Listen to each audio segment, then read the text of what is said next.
for joining us. Let me bring the panel in here because, I mean, briefly on this, Chloe, there is a bit of an argument that the government expects the citizens of the United Kingdom, landlords, because they're all citizens of this country, to house just over 9 million people. I don't see the government, stepping in anytime soon to either buy those 9 million properties or build 9 million houses. It'd be rather nice if they did build a few more houses.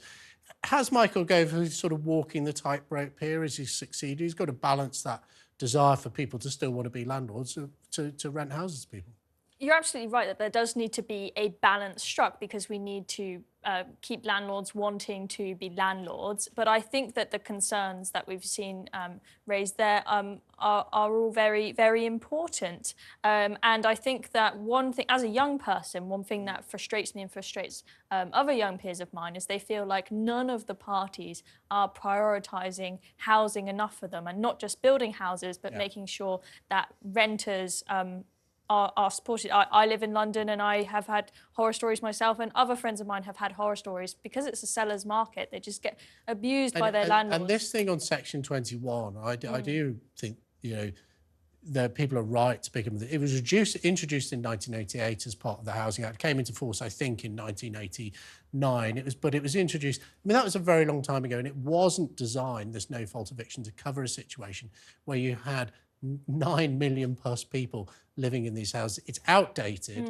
The government does need to update it. I stood on a manifesto saying they will update it. I think it's the right thing to do. We've got to give people more security of tenure and certainty in their rented homes. Matthew, this isn't going to go down very well, is it, with those 9 million renters? No, on the politics of this, it seems to me, as Tom was saying there, your interviewee, Tom Darling, look, it's not working, is it? This was in your manifesto. You stood under that banner, as you've already said, and we're kind of 5 years into this Tory government, and what has been promised hasn't yet been delivered, and there is a suspicion that this is to put off a backbench revolt, even though it is in your Tory party manifesto, and also perhaps, if we're being cynical, to sort of support Tory landlords and their peers themselves. Well, look, you can be cynical. I don't think for one moment that is, because there is this very difficult balancing out.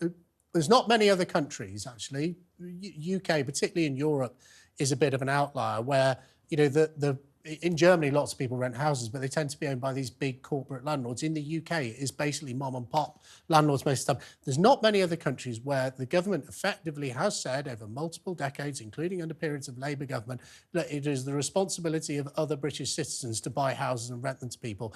But Michael Gove's not just been active on this issue. You've picked him at a few other of his comments that he's made this week, Matthew. Yeah, and I would just quickly echo this point, that this is a delicate ecosystem. Yeah. I was lucky enough to be a landlord. I saw it as a privilege. I was a landlord for 9 years. It's a big responsibility, and we need to make sure that there are enough landlords, but also that renters can afford to rent. And by the way, if we have too many landlords, too much buy-to-let, then people are going to find it increasingly difficult to get on the housing ladder themselves. So it is a delicate and difficult and it hollows out ecosystem. Yeah, just a couple of quick things on Michael Gove. I mean, one thing, we've been talking about Thames Water rightly throughout this show, and people have been really engaged on the phone lines.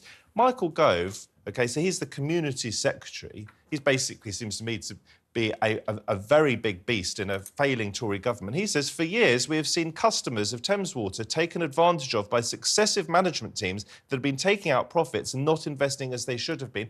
Well, he has been almost entirely and almost continuously as part of this Tory government. And by the way, we've got Ofcom, OK? Off what? We've got a regulator, but they work side by side in a way with the government. His squid-like tentacles go all over it, but he was actually Environment Secretary. He's now levelling up Secretary, Matthew, and I know you just wanted to have a round two on levelling. Yes, because we were talking about your knighthood, which you said was given partly at least because of your services to the idea of levelling up, another big manifesto commitment.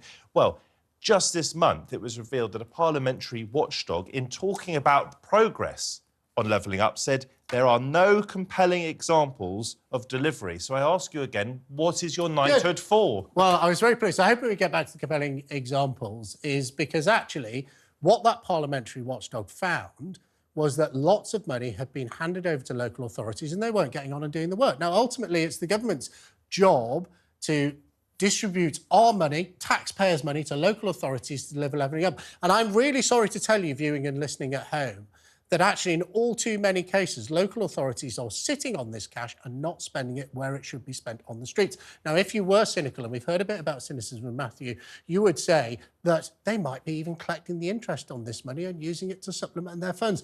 I don't know. But if you live in an area with a town deal, a high street deal, a levelling up bid, make sure the cash is being spent, because I am massively proud of the fact that we have transformed communities from Darlington to Darwin across the This is a United system Kingdom. you guys put in You can see place. levelling up. This system that you say is failing is a system that you guys put in place and for which you got a knighthood, Jake. But the money is out there. The money is out there. Get on, spend it, transform the communities they represent.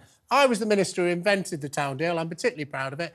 And but I am distressed by that report, which Matthew mentions, which says that that cash isn't being spent. But, you know, speak to your councillors.